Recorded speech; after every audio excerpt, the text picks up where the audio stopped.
나의 죄를 씻어주소서라는 제목으로 하나님의 말씀 나누겠습니다. 죄에서 얼마나 자유하십니까? 완벽한 사람, 죄에서 자유한 사람은 아마 아무도 없을 것입니다. 성경에 나오는 많은 믿음의 선배들도 보면 치명적인 죄를 짓고 또 그 죄에 대해서 회개하면서 살아왔습니다. 아브라함이 그랬고 베드로가 그랬고 바울도 그러했습니다. 수많은 믿음의 선배들이 그러한 삶을 살았습니다. 치명적인 씻을 수 없는 죄의 흔적들이 있었지만 용서하시는 하나님을 경험하면서 다시금 새 힘을 얻었고 사명을 감당하는 사명자로서의 삶을 살아왔습니다. 다윗도 마찬가지입니다. 하나님의 마음에 합한 종이라 일컬음받은 위대한 엄청난 업적을 남긴 다윗이었지만 너무나도 뼈아픈 삶의 오점, 인생의 뼈아픈 흔적을 남겼습니다. 그래서 1절에서 하나님이여 주의 인자를 따라 내게 은혜를 베푸시며 주의 많은 긍휼을 따라 내 죄악을 지워달라고 간구하고 있는 것입니다.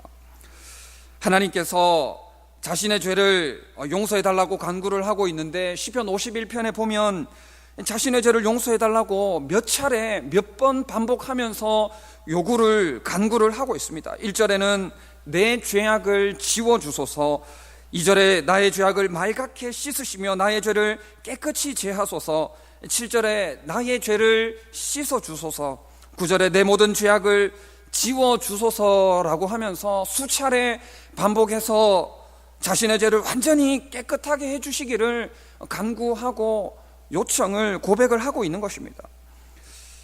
그런데 여기서 다윗이 용서를 구하는 죄는 구체적으로 밧세바 간음 사건을 이야기하는 것입니다. 사울이 죽은 후에 다윗은 분열되었던 왕국을 통일하고 이스라엘 정복 사업이 막바지에 이르렀을 무렵이었습니다. 어느 날 다윗이 옥상을 거니는데 그때 한 여인이 목욕을 하는 장면이 눈에 띄었습니다. 그게 그렇게 아름답게 보일 수가 없었던 것입니다. 그녀는 다윗의 충신으로 전장에서 적과 맞서 싸우고 있던 우리아의 아내 밧세바였습니다. 다윗은 육신의 정욕과 안목의 정욕을 떨쳐버리지 못하고 밧세바를 데리고 왔습니다. 그리고 그녀와 동침하고 말았습니다. 그런데 문제가 생긴 것이 밧세바가 임신을 한 것이었습니다. 이것을 그냥 놔둘 수가 없어서 다윗은 한 가지 꾀를 내어서 전장에 있는 우리아를 불러서 밧세바와 동침을 하도록 했습니다. 그런데 다윗의 꾀가 통하지가 않았습니다. 우리아의 충직함으로 말미암아 다윗의 계획은 실패로 돌아가고 말았습니다. 그래서 다윗은 또 다른 꾀를 내었는데 그것은 우리아를 전투가 가장 치열한 곳으로 보내서 우리아를 죽게 만드는 것이었습니다. 결국 우리아는 너무나도 안타깝게도 전투 중에 죽고 말았습니다. 다윗 입장에서 보면 너무나 성공적인 계획이었겠지만 그래서 다윗은 당당하게 밧세바를 데리고 와서 자신의 아내로 삼았습니다. 그리고 아무 일도 없었다는 듯이 세월은 흘렀고 밧세바는 아이를 낳았고 아무도 다윗의 죄를 아는 사람이 없는 것처럼 그렇게 보였습니다. 그런데 나단 선지자가 찾아왔습니다. 그리고 다윗의 죄를 하나하나 들추면서 하나님의 심판을 선포했습니다. 아마도 다윗은 깜짝 놀랐을 것입니다. 아무도 모르게 처리한 일이 나단 선지자에 의해서 드러나게 되었던 것입니다. 아마 다윗은 이로 인해서 엄청난 두려움에 사로잡혔을지도 모르겠습니다. 그리고 그제서야 죄에 죽어있던 양심이 되살아나서 그래서 자신이 얼마나 추악하고 더러운 죄를 지었는지를 깨닫게 되었습니다. 다윗은 나단 선지자 앞에서 자신의 죄를 인정하고 회개하기 시작했습니다. 오늘 본문이 이처럼 다윗이 자신의 죄를 참회하면서 지은 시입니다. 그렇다면 우리가 이 밧세바 사건을 통해서 알 수 있는 것이 무엇이겠습니까? 하나님은 우리 인생의 모든 행위를 다 알고 계신다 하는 것입니다. 그 어떠한 것도 하나님 앞에서 감출 수 있는 것이 없다라는 사실입니다. 얼마 전에 대형 상점에서 한우와 즉석밥 등 식료품을 상습적으로 훔친 40대 주부가 경찰에 붙잡혔습니다. 작년 12월부터 최근까지 서울과 경기도 일대에 있는 마트를 돌아다니면서 한우와 즉석 상품 등 700여만 원 상당의 식료품과 생활용품을 60여 차례 걸쳐서 훔쳤습니다. 일부 품목은 계산하지 않아도 마트 보안대에 걸리지 않는, 적발되지 않는 점을 이용을 해서 물건들을 훔쳤다는 것입니다. 꼬리가 길면 밟힙니다. 사람도 제대로 속이려면 힘이 듭니다. 요즘은 곳곳에 CCTV가 달려있고 차마다 블랙박스가 달려있는 차들이 참 많기 때문에 더더욱 사람을 속이기가 여간 어려운 일이 아닌 것입니다. 하물며 천지만물을 말씀으로 창조하신 하나님 앞에서 과연 우리가 얼마나 죄를 숨긴다면 숨길 수가 있겠습니까? 다시 한번 말씀드리지만 하나님은 우리 인생의 모든 행위를 다 알고 계신다라는 것입니다. 나 자신조차도 기억하지 못하는 너무나도 사소한 죄까지도 우리 하나님은 다 알고 있습니다. 인생의 일 가운데에 하나님이 알지 못하는 일은 하나도 없습니다. 다 알고 있습니다. 아무리 은밀한 곳에서 감쪽같이 행한 일이라 할지라도 우리 하나님은 알고 계십니다. 하나님은 우리의 마음의 생각까지도 알고 계시는데 하물며 그 행위이겠습니까? 하나님 앞에서 드러나지 않을 행위는 아무것도 없습니다. 이 죄는 나 혼자만 알고 있는 거다, 그 누구도 모를 은밀한 일이다라고 생각하는 것이 있습니까? 결코 그럴 수 있는 것이 없습니다. 마태복음 10장 26절에 감추인 것이 드러나지 않을 것이 없고 숨은 것이 알려지지 않을 것이 없느니라 했습니다. 감추인 것이 드러나지 않을 것이 없습니다. 숨은 것이 알려지지 않을 것이 없습니다. 결국에는 다 드러나게 되어 있습니다. 얼마나 하나님과 사람 앞에서 감출 수 있다고 생각을 하십니까? 많은 정치인들이 깨끗한 정치, 국민들을 위한 정치를 하겠다고 말을 합니다. 그런데 조금만 지나면 도대체 어디에서 어떻게 조사를 했는지 흠이 없는 사람이 없습니다. 아무리 철저하게 감추려고 해도 결국에는 다 드러나서 부끄러움을, 너무나도 어처구니 없는 부끄러움을 당하게 되는 것입니다. 과연 우리라도 이러한 대목에서 예외가 될 수 있겠습니까? 그러므로 우리는 하나님 앞에서 무언가를 감출 수 있다는 생각을 버려야 됩니다. 무엇을 하나님께 숨기려고 해서는 안 됩니다. 죄를 짓고도 하나님이 모르실 것처럼 시치미를 떼서도 안 됩니다. 죄를 지었으면 하나님께 자백을 하고 용서를 구해야 됩니다. 그리고 처음부터 우리는 하나님의 살아계심을 의식해야 합니다. 하나님을 의식함으로 죄를 짓지 말아야 합니다. 다른 사람들이 눈에 보는 앞에서 죄를 짓는 것은 어렵습니다. 눈앞에서 죄를 짓는 사람은 없을 것입니다. 하물며 하나님 앞에서, 과연 우리가 하나님이 보는 앞에서 어떻게 죄를 지을 수가 있겠습니까? 우리는 하나님 앞에서 코람데오의 정신을 항상 간직을 해야 합니다. 그래서 죄를 멀리하고 항상 죄를 이기는 인생을 살아야 하는 것입니다. 앞서서도 말씀드렸습니다마는 다윗이 어떤 사람입니까? 얼마나 위대하고 하나님 나라의 삶을 살았습니까? 하나님께서 아무나 내 마음에 합한 종이라고 그렇게 칭찬을 하셨겠습니까? 그러나 그럼에도 불구하고 우리가 다윗을 생각할 때에 밧세바와의 간음한 사건이 생각이 나는 것입니다. 그리고 더 나아가서 다윗은 우리아의 죽음에서도 결코 자유할 수가 없는 것입니다. 사람이 이렇게 이토록 연약한 존재임을 알아야 합니다. 나는 괜찮다, 나는 하나님 앞에서 떳떳하다, 내가 무슨 죄가 있느냐, 나는 아무런 죄가 없다고 자신 있게 자부할 수 있는 사람은 아무도 없습니다. 의인은 없나니 하나도 없습니다. 그래서 다윗은 5절에서 내가 죄악 중에서 출생하였으며 어머니가 죄 중에서 나를 잉태하였나이다 라고 고백을 하는 것입니다. 아담의 타락 이후 우리는 원죄를 가지고 태어나서 자범죄를 짓고 살아가고 있습니다. 그 누구도 죄로부터 자유할 사람은 없습니다. 우리는 이러한 사실을 인정을 해야 됩니다. 그런데 하나님의 영으로 충만하고 하나님의 말씀으로 무장이 되어져서 주님과 늘 동행하는 그러한 삶을 산다면 그래도 죄의 본성을 억제하면서 절제하고 그래도 잘 조절하고 컨트롤하면서 살아갈 수가 있습니다. 그런데 그렇다고 사람이 완전할 수가 있습니까? 이러한 삶을 산다고 할지라도 때로는 영적인 민감성이 떨어질 때가 있는 것입니다. 그러면 죄의 본성이 다시금 올라와서 죄를 짓게 되고 때로는 다윗이 범한 죄처럼 말로 다 할 수 없는 엄청난 죄를 짓고 살아가게 되는 것입니다. 죄의 본성이라는 것이 억제가 되기는 하지만 죄의 본성 자체가 완전히 사라지지는 않는다라는 것입니다. 모세가 어떤 사람입니까? 이스라엘 민족을 출애굽하는데 귀하게 쓰임받은 위대한 민족의 지도자가 아닙니까?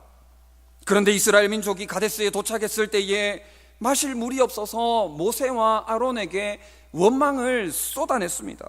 그러자 모세가 바위를 2번 쳐서 물을 냈습니다.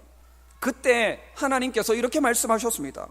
여호와께서 모세와 아론에게 이르시되 너희가 나를 믿지 아니하고 이스라엘 자손의 목전에서 내 거룩함을 나타내지 아니했다라는 것입니다. 하나님은 모세와 아론에게 너희는 반석에게 명령하여 물을 내라고 하셨습니다. 그런데 바위를 2번씩이나 쳐서 그렇게 해서 물을 내는 것은 마치 자신들이 능력이 있어서 바위를 통해서 물을 내는 것처럼 그렇게 함으로 말미암아 하나님의 거룩함을 가리고 하나님 앞에서 죄를 지었다라는 것입니다. 삼손은 어떻습니까? 하나님 앞에서 거룩하게 한번 살고자 결단하고 구별된 나실인이었습니다. 그런데 하나님께서 주신 놀라운 능력을 가지고 어떻게 살았습니까? 하나님의 나라를 위해 사용하지 않고 주를 위해 주신 능력을 사용하지 않고 경거망동하다가 머리가 다 밀리고 2 눈이 뽑히는 너무나도 안타까운 인생을 살게 되었던 것입니다. 그래서 바울은 고린도전서 10장 12절에서 그런즉 손줄로 생각하는 자는 넘어질까 조심하라 했습니다. 교만하지 말고 방심하지 말라는 것입니다. 아까마귀 사탄이 우는 사자처럼 두루다니며 삼킬 자를 찾고 있음을 잊지 말라는 것입니다. 다윗도 자신이 선줄로 생각하고 있을 때에 죄에 대해서 방심해서 무너졌습니다. 그러므로 우리는 죄에 대해서만큼은 자신하지 말아야 합니다. 나만큼은 죄에서 자유롭다는 생각을 하지 말아야 됩니다. 나 자신도 언제든지 죄를 지을 가능성이 있고 항상 죄에 대한 경각심을 가지고 살아야 하는 것입니다. 다윗은 하나님이여 주의 인자를 따라 내게 은혜를 베푸시며 주의 많은 긍휼을 따라 내 죄악을 지워달라고 간구했습니다. 다윗이 범한 죄가 무엇입니까? 간음죄와 살인죄입니다. 그런데 간음과 살인죄라는 것이 율법에서는 극형으로 다스리도록 규정을 하고 있습니다. 다시 말하면 율법대로 한다면 그 죄는 도무지 용서를 받을 수 없는 그러한 용서받기 어려운 죄라는 것입니다. 하나님이 그럼에도 불구하고 다윗은 하나님의 인자를 의지하면서 하나님 은혜를 베풀어 주시옵소서, 하나님 살려 주시옵소서라고 호소를 하고 있습니다. 하나님은 주의 인자를 의지해서 호소하는 다윗의 이 간구를 들어주셨습니다. 하나님은 다윗이 진심으로 회개하는, 전심을 다해서 회개하는 이 모습을 보시고 용서를 해 주신 것입니다. 다윗은 실제로 이러한 죄에 대해서 용서하시는 하나님을 경험했습니다. 물론 그에 따른 대가로 많은 고생이 뒤따랐겠지만 사도 바울처럼 사울처럼 버림을 받지도 죽임을 당하지도 않았습니다. 왜냐하면 사울은 하나님의 인자를 의지하지 않았지만 다윗은 하나님의 인자를 의지해서 회개하고 진심으로 용서를 구했기 때문입니다. 우리도 하나님의 인자를 의지해야 합니다. 시마다 때마다 날마다 주님의 인자를 의지함으로 말미암아 아버지 하나님 내게 은혜를 베풀어 달라고 간곡하게 호소하는 삶을 살아야 합니다. 하나님은 자신의 죄를 인정하고 고백하는 자의 죄를 용서해 주십니다. 요한일서 1장 9절에 보면 만일 우리가 우리 죄를 자백하면 그는 미쁘시고 의로우사 우리 죄를 사하시며 우리를 모든 불의에서 깨끗하게 하실 것이라고 말씀하셨습니다. 그러므로 우리는 고백을 해야 합니다. 하나님의 인자를 의지함으로 고백을 해야 합니다. 주의 인자를 따라 내게 은혜를 베풀어 달라고, 용서해 달라고, 씻어 달라고 하나님 앞에 자복하는 마음으로, 고백함으로 무릎으로 나아가야 하는 것입니다. 아담처럼 책임을 전가하지 마시기 바랍니다. 누구 때문이라고, 무슨 일이 터지면 나는 아니라고 죄에 대해서 이런 변명 저런 변명들을 늘어놓지 마시기 바랍니다. 하나님께서 다 알고 계십니다. 물론 정말 변명과 설명이 필요한 경우가 있을 것입니다. 모든 오해를 다 뒤집어 쓸 수는 없을 것입니다. 그러나 반드시 그러한 경우가 아니라면 정직해야 합니다.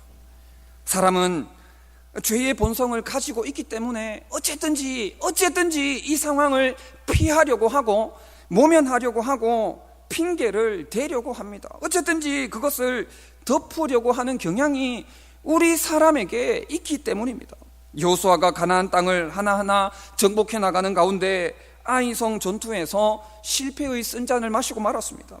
실패하게 된 중요한 이유 중에 하나가 바로 아간의 범죄입니다.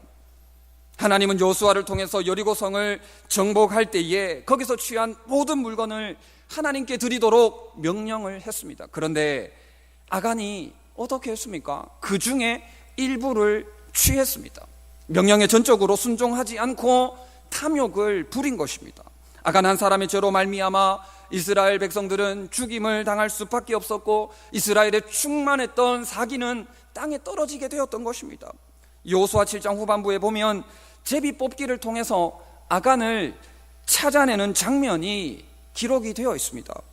아간은 끝까지 자신의 죄를 감추었습니다.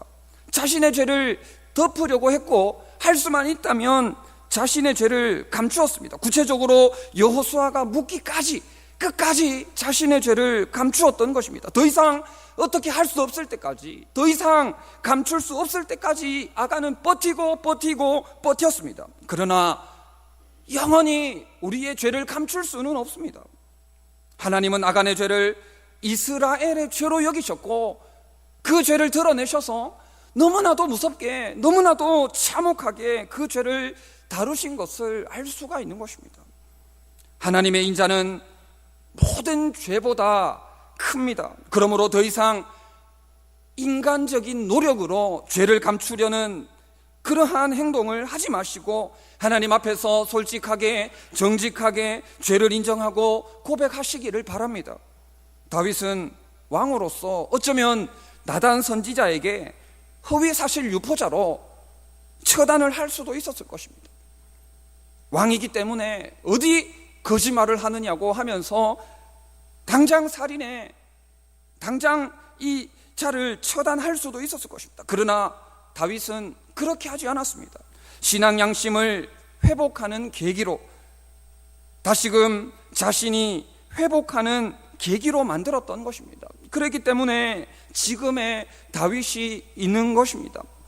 미국에서는 한때에, 지금도 그런지는 잘 모르겠지만 데이비드라는 이름이 한창 인기가 많았고 가장 많은 이름의 인지도가 있었습니다. 그것은 이러한 이유 때문이 아닐까 생각을 해봅니다. 다윗이 이스라엘을 최강국으로 만들었기 때문이 아니라, 다윗이 헌금을 누구보다도 많이 했기 때문이 아니라, 누구보다도 많은 시를 지었기 때문이 아니라, 물론 이러한 대목도 무시할 수는 없겠지만, 이러한 대목도 필요하고 중요하겠지만, 그러나 무엇보다도 중요한 것은 하나님 앞에서 자신을 솔직하고 정직하게 고백하는 신앙의 용기를 지닌 자였기 때문일 것입니다. 아무리 일을 잘하고 능력이 출중하면 못합니까? 그것으로 인해서 사람을 존중하고 존경할 수가 있겠습니까? 그럴 수 있겠지만 만약 그러한 사람이 거짓말을 하고 회개할 죄가 있음에도 불구하고 회개하지 않는다면 과연 우리가 그러한 사람을 단순히 능력만으로 존경할 수가 있겠습니까? 죄를 인정하고 고백하는 일이, 회개하는 일이 우리에게 있어야 되는 것입니다. 다윗처럼, 다윗과 같은 신앙의 용기를 회복하는 여러분들이 되시기를 바랍니다. 죄를 인정하고 고백함으로 인해서 모든 것을 잃어버리는 너무나도 참혹한 대가가 따른다 할지라도 그럼에도 불구하고 우리가 하나님 앞에 나의 죄악, 우리의 죄악들을 고백하면 주는 은혜로우시고 자비로우셔서 살 길을 여시는 것입니다. 느헤미야 9장 31절에 주의 크신 긍휼로 그들을 아주 멸하지 아니하시며 버리지도 아니하셨사오니 주는 은혜로우시고 불쌍히 여기시는 하나님이시미니라 했습니다. 이 세상에서 죄에서 자유로운 인생은 그 누구도 없습니다. 그럼에도 불구하고 솔직하게 정직하게 하나님께 나아가면 주의 크신 긍휼로 불쌍히 여기시는 하나님, 용서하시는 하나님, 영원한 생명을 공급하시는 하나님을 경험하게 될 것입니다. 비록 죄로 인한 대가, 죄로 인한 고생이 따르겠지만 그러나 그럼에도 불구하고 순간을 위해 영원을 포기하는 어리석음을 범하지 마시기 바랍니다. 순간을 모면하기 위해서 순간의 이익에 눈이 멀어서 가룟 유다와 같은 후회 막급한 그러한 인생으로 우리 인생을 마무리할 수는 없는 것 아니겠습니까?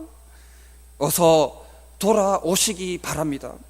지은 죄가 아무리 무겁고 커도 우리 주께서 어찌 못 담당하고 못 받으시겠습니까?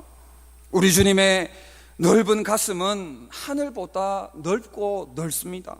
날마다 밤마다 문 열어놓고 마음 졸이시며 애타게 기다리시는 우리 주님의 넓은 품으로 어서 돌아가는 저와 여러분들 다 되시기를 진심으로 바랍니다. 네, 우리 주신 말씀 기억하시면서 1, 2분간 기도하도록 하겠습니다.